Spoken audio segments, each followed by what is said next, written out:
Welcome back to Queen's Kitchen. ఈరోజు మన కిచెన్లో క్విల్ ఎగ్స్ తోటి ఎగ్ ఫ్రైని ఎలా ప్రిపేర్ చేయాలో చూద్దాం.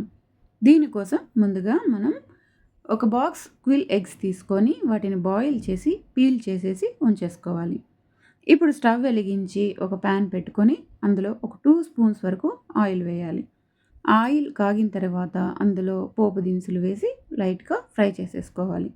పోపు దినుసులు ఫ్రై అయిపోయిన తర్వాత ఇందులో కొద్దిగా కరివేపాకు, సన్నగా తరిగి ఉంచుకున్న ఆనియన్ ముక్కలు వేసి అందులో కొంచెం లైట్‌గా ఉప్పు, పసుపు వేసి మగ్గించుకోవాలి.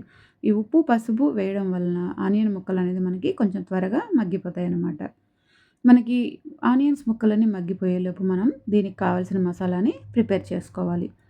దీనికోసం ముందుగా ఒక మిక్సీ జార్ తీసుకొని అందులో ఒక 4 వరకు వెల్లుల్లి రెబ్బలు, కొద్దిగా ఎండు కొబ్బరి ముక్కలు, కొద్దిగా ఉప్పు, కొద్దిగా కారం, కొద్దిగా జీలకర్ర ఇవన్నీ వేసి మెత్తగా గ్రైండ్ చేసేసి ఉంచుకోవాలి.